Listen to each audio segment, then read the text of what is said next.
Hi friends, welcome to తను cooking. ఈరోజు మనము పానీపూరిని తయారు చేసుకుందాం ఇంట్లోనే ఈజీగా సింపుల్గా. మనకి బండి మీద ఏ టేస్ట్ అయితే ఉంటుందో బయట దొరుకుతుందో సేమ్ అలాగే అచ్చం చేసుకుందాం ఇంట్లో ఈజీగా. ఇవి ఇంట్లో చేసామంటే ఎవరు నమ్మరు, అంత బాగా వచ్చాయన్నమాట. లేట్ చేయకోకుండా మనం వీడియోలోకి వెళ్ళిపోదాం. ముందుగా పూరీలకి పిండి ఎలా ప్రిపేర్ చేసుకోవాలో చూస్తాం. 2 కప్పుల మైదా పిండిని తీసుకున్నాం కదా, ఆ 2 కప్పుల మైదా పిండికి 1 కప్పు బొంబాయి రవ్వను తీసుకోవాలి. అలాగే రుచికి సరిపడా సాల్ట్, నూనె వేసేసుకొని ఫస్ట్ మనము నూనె అంతా పిండిలో మిక్స్ అయ్యేలా కలిపేసుకోవాలి. ఇప్పుడు కొద్దిగా వాటర్ వేసుకుంటూ చపాతీ పిండి ఎలా అయితే కలుపుకుంటాం సేమ్ అలాగే కలుపుకోవాలి. చూడండి, ఇలా పిండినంతా మెత్తగా కలిపేసుకుందాం. ముద్దలాగా కలిపేసేసుకొని మనకి ఈ పిండి అనేది నానాలన్నమాట. ఒక 10 నుంచి 15 నిమిషాలు నానాలన్నమాట. కొద్దిగా పిండి ఆరిపోకోకుండా పైన కొద్దిగా ఆయిల్ పూసేసేసి గాలి ఆడుకోకుండా ఒక గిన్నెని పెట్టేసి క్లోజ్ చేసేద్దాం. మనకి 10 నుంచి 15 నిమిషాలు నానాలన్నమాట. అంతలోపల మనము ఇప్పుడు పానీని తయారు చేసుకునే దానం చూసేద్దాం. అందులోకి ఒక 4-5 పచ్చిమిర్చి, కొద్దిగా కొత్తిమీర, పుదీనా, 1 ఇంచు అల్లం, అలాగే 4-5 రెమ్మల వెల్లుల్లి వేసేసుకొని కొద్దిగా సాల్ట్ వేసేసుకొని మనము మిక్సీ పట్టేద్దాం. మెత్తగా గ్రైండ్ చేసుకోవాలన్నమాట, పలుకులు ఉండకూడదు. కొద్దిగా వాటర్ యాడ్ చేసేసుకొని మిక్సీ పట్టేసుకుందాం. ఇప్పుడు వీటినంతా ఒక గిన్నెలోకి ట్రాన్స్ఫర్ చేసేసుకుందాం.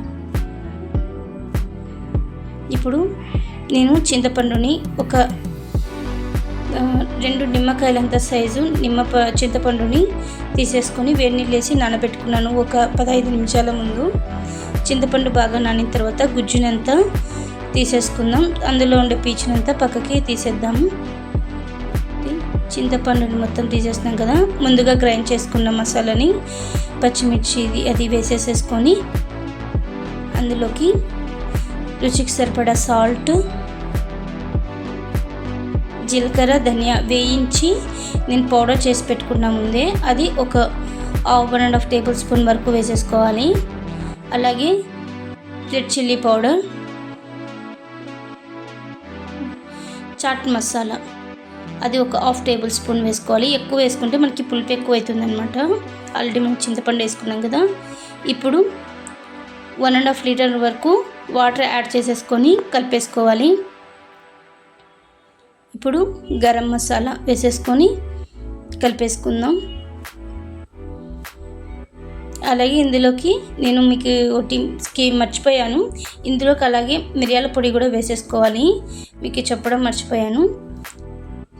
ఒక 1/2 టేబుల్ స్పూన్ వరకు మిరియాల పొడి కూడా వేసేసుకొని కొద్దిగా కొత్తిమీర, పుదీనా ఆకుని వేసేసుకుందాం. ఇప్పుడు వీటిని పక్కన పెట్టేసుకుందాం. చూడండి, సేమ్ బండి మీద మనకి ఎలా అయితే దొరుకుతుందో పానీ ఇంట్లోనే ఈజీగా చేసుకున్నాం కదా. ఇప్పుడు పూరీలను ప్రిపేర్ చేసేసుకుందాం. చపాతీని 2 ముద్దలుగా డివైడ్ చేసేసుకొని 2 ఉంటలుగా మనం చపాతీ ఎలా అయితే తిక్కుతామో సేమ్ అలాగే, కాకపోతే ఆ పిండి ఎంతవరకు మనకి సాగుతుందో అంతవరకు కొద్దిగా పూరీ అంత మందం పెట్టేసుకొని మొత్తం అంతా పెద్ద చపాతీలా తిక్కేసుకోవాలి. నేను వీడియోలో చూపిస్తున్న విధంగా తిక్కేసుకోండి. చాలా చల్పాగా కూడా ఉండకూడదు, ఎందుకంటే మళ్ళీ మనకి పూరీలు అనేది పొంగదనమాట. కొద్దిగా మందం ఉండాలి.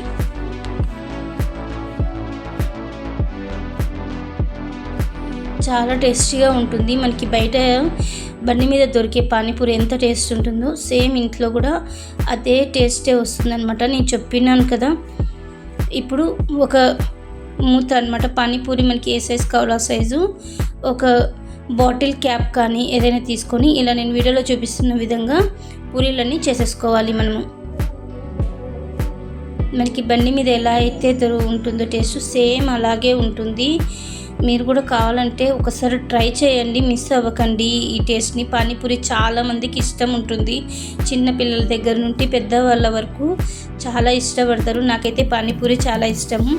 నాకు ఎప్పుడు తినాలనిపించినా కూడా నేను ఇంట్లోనే ప్రిపేర్ చేసేసుకుంటాను. మా అబ్బాయికి వచ్చేసి మసాలా పూరి అంటే చాలా ఇష్టం అనమాట. చూడండి పూరీలు ఎలా పొంగుతున్నాయో.